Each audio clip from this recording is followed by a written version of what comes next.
Welcome back to another Eagles film study. We're going to look at the Eagles game against the Giants at home. We have another one coming up against them. But first, we need to look at mostly the positives. There were more positives than I thought to take away from here. But anyways, let's get into it. What's up, it's your boy Centron. Come back at you with another analysis video. And I kid you not, that's my real name. On the deck today, Eagles-Giants film analysis. Lots of positives, but why can't the Birds deal with the Blitz? And that is just a middling issue because it's not like we didn't do it early this year and we didn't do it last year.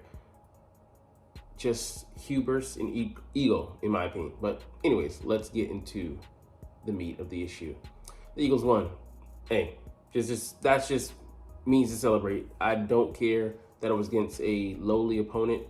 Yes, it should have been better. Shouldn't have just been an 8-point differential.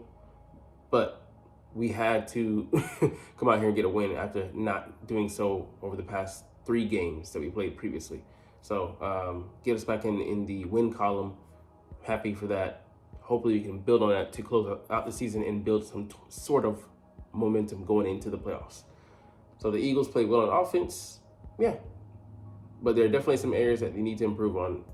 Key, the blitz area, and protecting Hurts.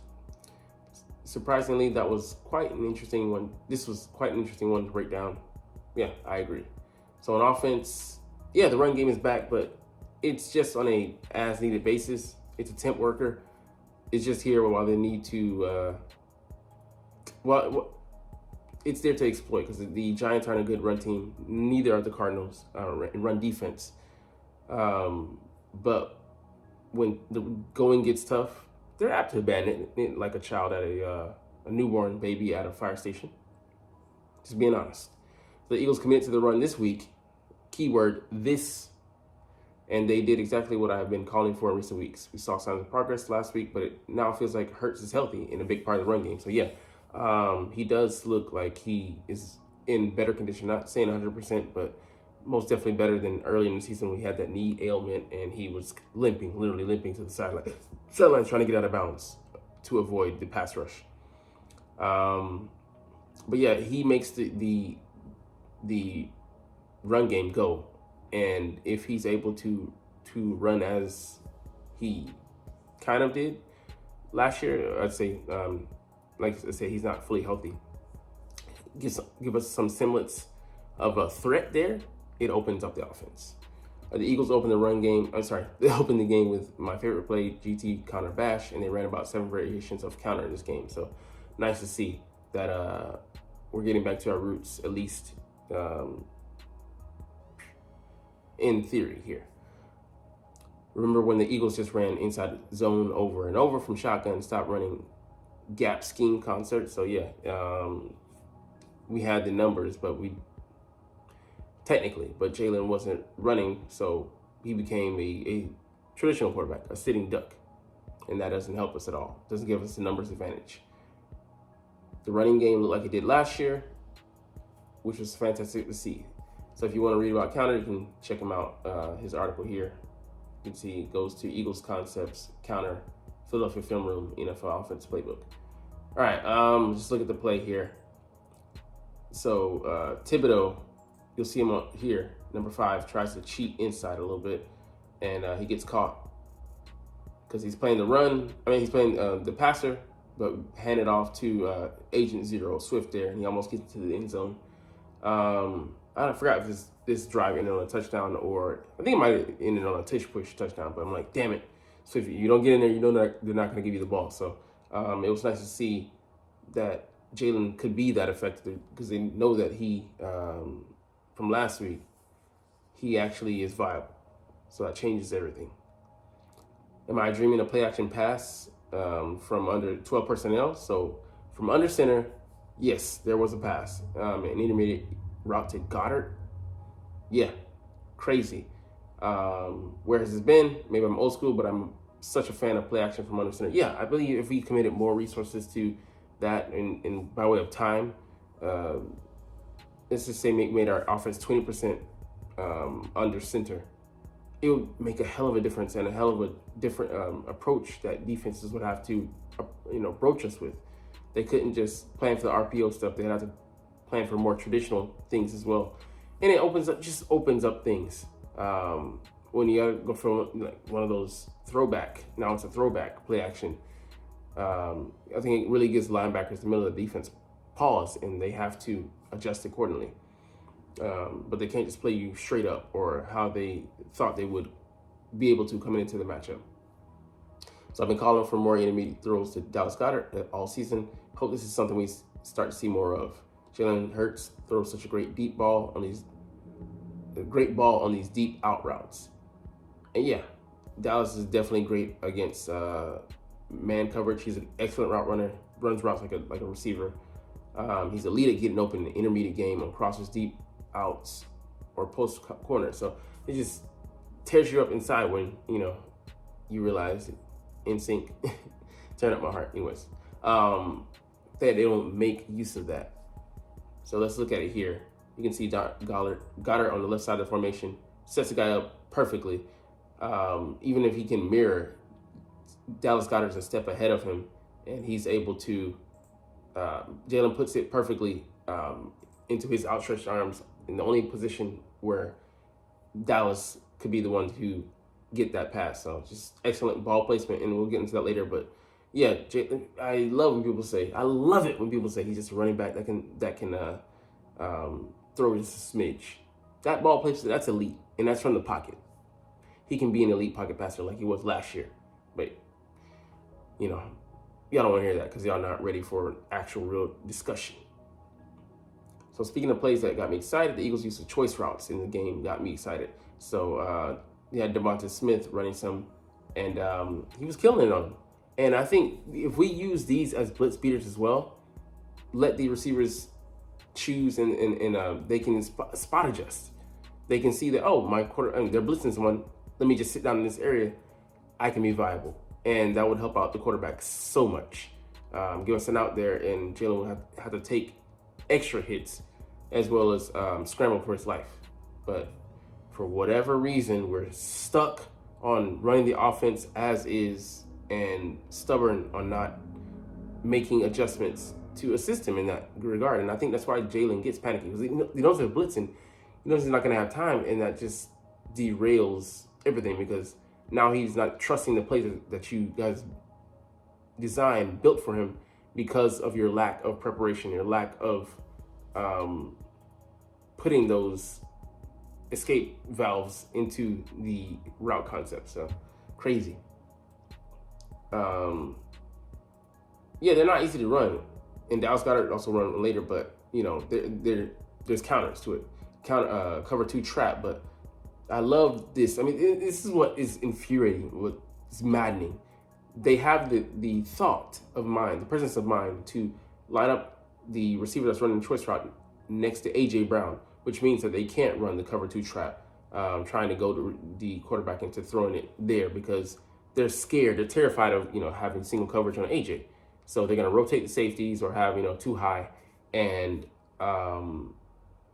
it's going to leave that area open and leave a one-on-one for like Devonta or Dallas Goedert, and we'll take those, and most likely they're going to get it open, especially working in intermediate areas of the field where there's going to be holes in the zone. But yeah, we have the wherewithal to plan for that, but not to plan for a blitz. It's confounding.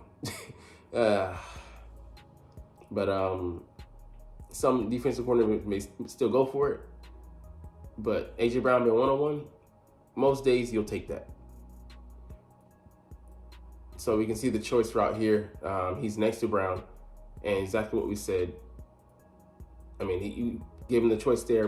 Brown's occupying him, but they had the safety over the top because they're not going to let A.J. Brown, they're not going to let anybody in this offense beat them deep over the top, because the man plays were what killed the league versus the Eagles last year, and they're like, no bueno. We're not going to let that shit happen again. So sadly, we're going to talk about the blitz a lot this week. He's highlighting this play. Jalen Hurts could have got hurt. He's getting hit from the backside. You can see it here. It's crazy. Like, we could just have this back, like you said, sit here and be a dump off option, and then run to that space to counter the blitz. because you don't want your quarterback getting hit. He got hit on his throwing shoulder as well, and a little bit, driven into the ground. Yeah, that's how you not protect your quarterback. I don't care, like you said, I don't care if it's a touchdown or not. Taking those kind of hits, they add up, especially cumulatively. He took some hits in this game. He's always going to take hits. Him being a mobile quarterback, and I see you making use of that mobility. Just it's insane that we don't protect him. But I mean, this is the Kyle Shanahan mindset. We're gonna get him hurt at some point. And Kayvon Thibodeau, coming back to him, handed it off. So he's watching the running back this time, and this time Hurts just keeps it. So, the head games, beautiful. He's expecting that, passes him off, and then, Hurts just does the rest. The guys climb up to the second level. Just the blocking, execution is beautiful to watch. So, GT counter bash, but Hurts, he keeps it this time. So he's playing the head games. He's like, we're putting him in the same conundrum we did Micah Parsons last year, and to some extent this year. So the choice routes, AJ Brown, even when he's not getting the ball, he, like you said, he's a decoy a lot of times, and we don't give him the credit, and we need to recognize that as a fan base, especially. We have been blessed with two excellent receivers in AJ Brown and Devonta Smith, 1A and 1B, or whatever you want to call it, 1 and 2. I don't see Devonta as a 2, I see him as a 1B, but even if you put him as a number 2, we have one of the best tandems in the league, hands down. I'd say the number 2 to me, outside of Tyreek Hill and Jalen Waddle. That's just rare. They have rare speed, and Tyreek has rare speed, medium rare speed. But yeah, I love that this choice route. He gets it out of his hands quickly, hits him in stride, and this is what we need. It's like, we're trusting Devonta to see same thing that Hurts is saying. He's able to hit him quick, bam, find that green bit of green grass, and then Olamide Zaccheaus just blocking this guy, pancaking him into the end zone. Just, we couldn't ask for a better execution on that play. But lovely concept, and we just need to go with more of those quick hitters. Zone beaters. But like I said, we're stubborn. Talking about the blitz again, could run a hot route. You can see 3 over here. Have 2 of these guys run off the coverage, and then 1 just stay underneath, or button route. You call a screen here, or something, to alleviate that pressure. I don't know if we have the back there. Run them off, and then have the back quickly go over here to the vacated area. Find the swaths of space that they're leaving behind. That's they're going to be in behind them because they're blitzing, and just abuse that. This is simple stuff. There's going to be an area vacated. Send people or a person into that area, but we just refuse, and it gets us into trouble. Here you can see Hurts really has no quick outlet, so he just has to try and do what he can. And I think that affects him later on in the game. So he goes somewhere where he shouldn't have been. They had this wide swath of field over here, just unoccupied, uncolonized, and we throw it away from where the blitz is coming. And that's the concept. We're throwing away from the blitz, where we should be taking advantage of the spacing. It's not cowardly, but it's another type of metal. It's a chess game. They'll adjust, but you adjust to their adjustments. But we're stuck in one play mode, man. One design mode. See, and this is where Hurts is bailing from the pocket, and he has Goddard coming up here, the deep end, but he already doesn't trust that we're going to protect him. So his internal clock is screwed up. Bam, hit him right there, but he's scrambling outside the pocket when he had one guy to avoid, a shift there, but you've already screwed Jalen over on this play. So he implodes to a certain extent because you haven't been protecting him. Same thing here. He said if Scott just stands still, turns around, throw it to him, and it's something like the 40. Got me stuttering over here. I'm so revved up. The 49ers would do something similar. They'd take advantage of that bubble screen or something similar to that effect. Quick to Debo, which actually they beat us on. I mean, like, it wasn't complicated. Turn around, go to the empty section of the field where they're vacating and hurt the defense. So yeah, we can see here. If he just stays here, he forces the defense to come to him, and he can try and make a move. But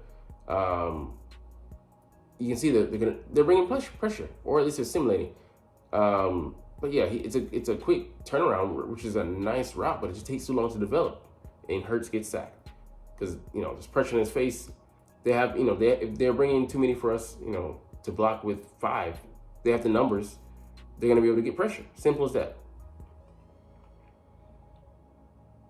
Yeah, commitment to the run game. So run out of 12 personnel, something we did excellent last year.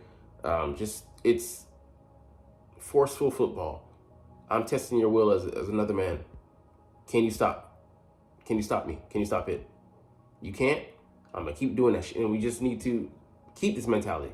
Not just against the weaker opponents, not just against the latter half of the schedule, but going into the playoffs. It's about taking the other man's lunch money. Hey, it's time to be a bully. The 49ers have been able to do it for the majority of the season. The Ravens did it to them. The Cowboys have done it to weaker teams. And I don't care if we find perfection against inferior opponents. Even if it's false bravado. If you keep doing it and repetitiously, you're going to believe it at some point. The Cowboys were able to build up a head of steam off of inferior opponents. And it actually turned into real confidence. That's what we need to do. These are the weaklings, the grunts, the Zakos, as they call them in Japanese, on our schedule.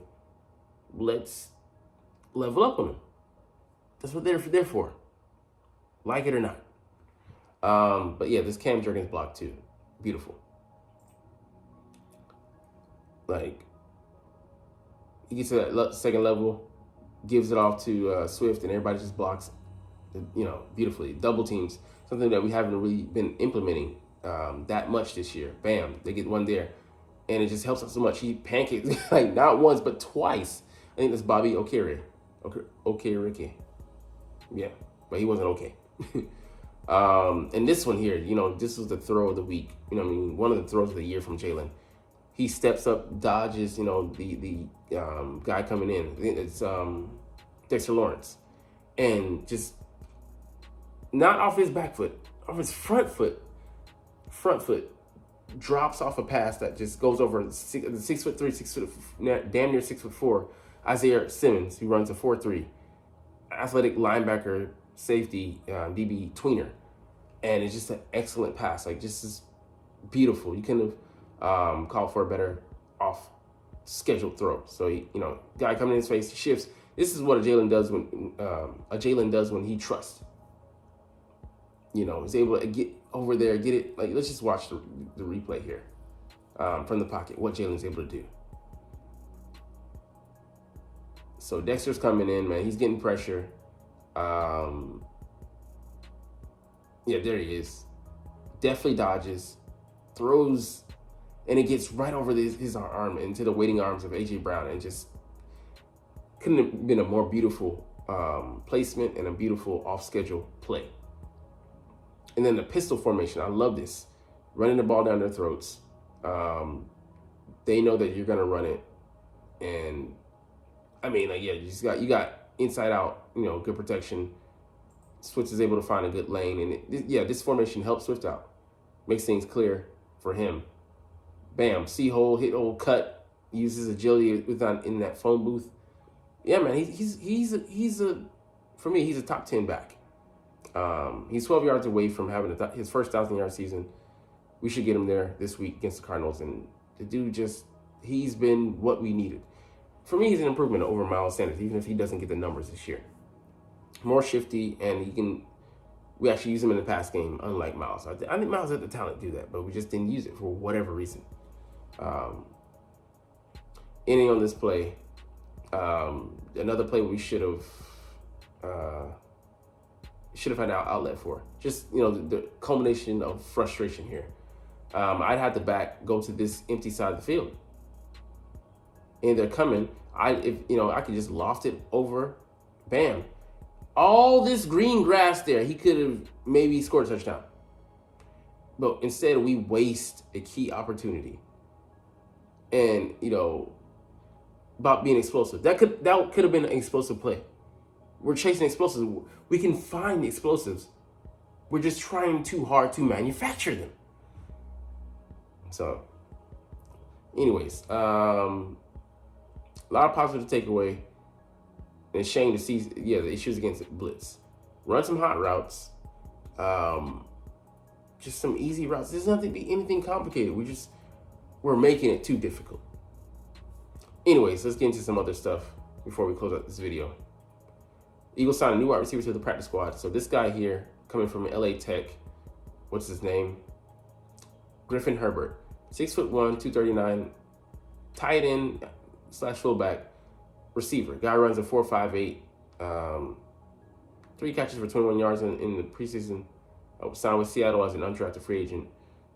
Man, he has some speed, and I'm interested to see what we can do with him. I think this is going into next year because, he's playing catch-up now, and we're not going to use him as a weapon. If we would have used some guys as a weapon, it should have been Albert O, but we were reticent to use him. Hope he stays in the offseason because I think he can be a good player, but for whatever reason, we don't trust him. Devin Allen's on the injured reserve. He has to miss 4 games, so I don't know how that'll count, into things, but because we don't really use a kick return specialist, and I don't think he offers anything at receiver right now. So, anyways, interesting guy, for the from me like a futures contract, but anyways, all right, looking into the injury report for this game, nothing really changed. On our side, same as yesterday. Don't expect him to play. Actually, I think I expect him to play, which would be a good sign. Rev up for the playoffs, essentially. Amazing that this guy is back already. And I don't know if he's going to play because, it's, we don't want to rush him back. And we need to ramp him up slowly. If he plays, I think he plays just a bit, smidge.